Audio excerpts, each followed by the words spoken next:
Shalom. Voi khat lal pakhat hianin fanuman nei chun duat em mai hiania. A fanu chu amangaya a fanu chu aduata. Ni tin maya alim puyania ni tin afiam china. A fanu aduat em mangai em mai chu alo puitlinga alo nula. Khowel kalphung angin pasal nei alo hunta. Lalin amak patan tunge atlanang kan ti chuanin lalfa amo ram hruai tu emo mi hausa le mi ro pui fa ngei lo chu amak patan adu don lo ta khanin afadutan lalfa tele mi hausa fa te azonga pase fanu khanin chung ho te chu amalte te ina hnol zela adu lawa aya soisel na ni zela ta chuanin hei chu edu emai ka pasala ta na tling lo a hei chu zu adu emai zungol ve pasala ka du lo ti in lalfa te mi ho safa te le mi ro pui tak fa te lalfa nu khani amalte te in anol zela masengin khowel kal phungin chung ko din ngai si ko pui nei ngai pasal nei ngai masengin lal khanin afanu in tu ma du lo ti a thret khanin tiang khanin thu chu athani chu tu po ka fanu nei du apiang local masa tu po eng mi po ni segin ka fanu pe ki no mang tin thingtlang pa lo ka thingtlang tlangwal lalina a fanu di na fanu ni tuin khayal khan ena yei khop mai ni chu thingtlang pa mi re thei ta chuanin na segin lalkha mi di ka ni ngai lo mi en don tla ko mangaya athu so ya de na ngai ni chu tlangwal kha thingtlang tlangwal kha ena ayai de tu kolom adu lo ma sengin alo intiam to sia alo kalma saber chu ka fanu ka piang tin thu lo chu to sia a fanu petani chu a fanu aduat hangai lal fanu thingtlang tlangwal pa khana neya thingtlang khuwa khanin a ho pui tani chu a fanu khanin pa khangai thei khop maya le kha thuna apa ngai thu te ta chorin apa in we kha chu lungai chu kon tlo don che lom kalokal don lom umna chon ti in kha thingtlang khuwa hroi tu te na khanin le kha te a thona ta khanin amak pa chu thingtlang tlangwal po chuanin apu zona local don ti thre khan thei to pila lo changa in le lo te lo chei moya lo tuai nu ma kong ten lo siam tha atiang khanin a khome pui zong te lal ro pui an lal ngai san mai local don ti thre khan mi zong khan phu an ta thawani chum mi zong in an in pu cha na an lo neya an lo in bo sa ya ni som li chung ti khanin an lo in tuai nu ma ahunan hun tu kalo thlenga lal le thui ten lo kala to rot nen thingtlang khuan lo taru mai ni chu ro pui takin afanu moi tak maya in seite lim tak maya awma hu ten lal kha aloma lal kha nuama ti andam song mai ni chu ti khanin hun ten banga cho ten aya roi ten thia nuam takin lim takin hun banga ma sela lania lal kha apoi mo a buaya ti turanga a hole ngai in then le ngai ma seng khalai tak mai khanin afandu khan apa lal kha kwa chot mai ka pa khoi takin min kal san su khoi takin min hon san su tin asagin lal khan zia sha lo khop maya ka fandu ngi tinge tu nai tra tak ni enge zia asagin afandu khanin ka pa i local ma chon na har sa min tho tira thingtlang khuwa ani angin anei zon na po kut na tho ania bo hute min sor tira thing min fom tira tui min thal tira na sang min tho tira tu na hetianga min chei moi na le min tianga ro pui na te nang ma wang ania nang ma choi moi nan le itan an ti ta ni i hong nuwa chuanin kan tho ang pa nga kami tho ti le don a she om lu tu ka pa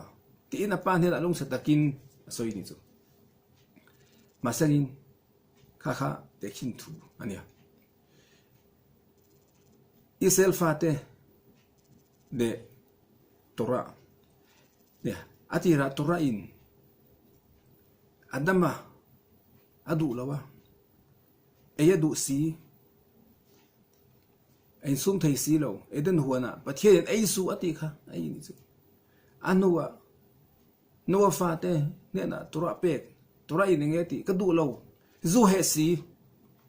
tura in nam sang te amal te in anol zela antin lo na mu zela atopa pathian in mathai lawin ke ni min pe ka nga isel fa te isel fa te kuta kha tura khoma ma sengin ke ni entinge kha tura kha kan lo ti kan lo duat vak lawan ichu kan lo nga event lo kan lo zir lo lal fanu thingtlang pa in nei ang khanin chuwang chuanin tora khan lal pa pathian kha ngai ni chu ha pathian khani tin ko wa kan set angin vana tring nge bat ko lo so thina ti te van o tora ina pathian ko na ma sengin pathianin ka fanu ka utlan don ka kan don che lom ni somli nu ka kal don kalau in buat saya kalau in puat sa ni somli chung ya kalau in tuai nu ma sual kan lo sima kan lo piang thara ta khanin da pa pathian lo in lanta rosh shana ni ya kum tha ni ya to toro nen ro pui takin pathian lo lana kan zinga min chen chira yom kipur ni ya roi kan chet langa tharau roi pathian an in pol na te kan ne ya nei la tong trai na pathian nen hun bi kan ne ya kain thena ngai ta ni chu in thena lo hun don ta ase tora in kadu lo he mishing isel fate je kom du lo ibula ka hong du masangin nasina te khin thua po khan lalin amak pathenga ngati heti anghen ka fanu hi ti lal fanu ni hi duat ta che thingtang na thong ve thei lai ne akut te hi anowa ataksa achak ve lai ne ani da chu lal fanu ni angin dim do yang ai lo masagin amak pa khan dal hena iting eti kai nei khanin kalongai dana chuanin ram te min pe anga suble pai te min pe anga hausak na te ifanu ka duat thei da tu khanin kama mole cha kha en ki min pe don mo ka tia min pe si lowa chuan chonin mathai lawin thingtlang khuwa ka hruai hona kan khosak anga ka khosak pui kha ngai sia eizon angai sia ke ma remote katin si lo chuwa chonin tha ka thotir mai lom ti in lal kha shelen chu kha tu na po ke ma ni din mun chen ya tora khanin pathian ne na kom du lawan zinga hi min nga event box si lo tu na hetianga min choi moi na te hetianga min nga event na te chu local don ti an theta wangin alawin buat sai lok mai ni hi elul khatir tang khanin an rilu te lo in tuai thara ilam an lo hoya alawin eti chaka masagin tora ten lo zira lo tong trai tha be ken set ruak chin te po khatun chon lo khat mur mai masagin I hong anga mi thei hil don I hong anga ngata ma mi ngai le don lo mase khat ta kha nia pathianin ngati nge min chuat chal thei ni chu ngati nge tora hi ngai ven lo ngati nge in zir lo mase ai ti nge kan ti ang khalal mak pa thingtlang pa ina thiam tak maya apu zon achang ang khanin la pa pathian bo kan chang ve thei lo pathian he na de hi kan ngen thei khovel ti samamo te ki ba ni ta na alwa kanom thei lo kanom nge thei lo thilang chi te kan mamo min phu suk la min pe la I tora kan zir thei turin khating tlang pa po khanin lal the na sumle pai ka mamo zong zong min pe ni lang chu I fanwi thata ka duat thei turania mase ani si lo chu wa chonin kan thingtlang khuwa khosak ai ka khosak pu yangai rom ting do khang ki ma ni po pathian kan ngen thei e kan ngen nang nei la tong trai na kan tak samamo he khovela lawa kom thelo thil te min pero si se na te dam na te sumle pai te khovel fin na le thiam na le tora fin na le thiam na te min pela khosak dan phung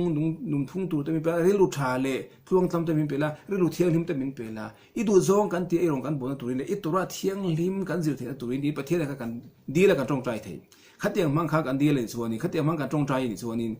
pathian fanu duat nan atora thiang lim zir nan atora tana hun kan nei nan dim doi taka duat taka kan engkol thina tu ni chu pathian po in kan tong trai ta mi ngai tha saka min sa sakang ti kha chiang kha khatiang mang khanin pathian he na po dilila tong trai la pathianin min sa sak ngai yang ti kha la tang kan thil zir ni sangin kan za bain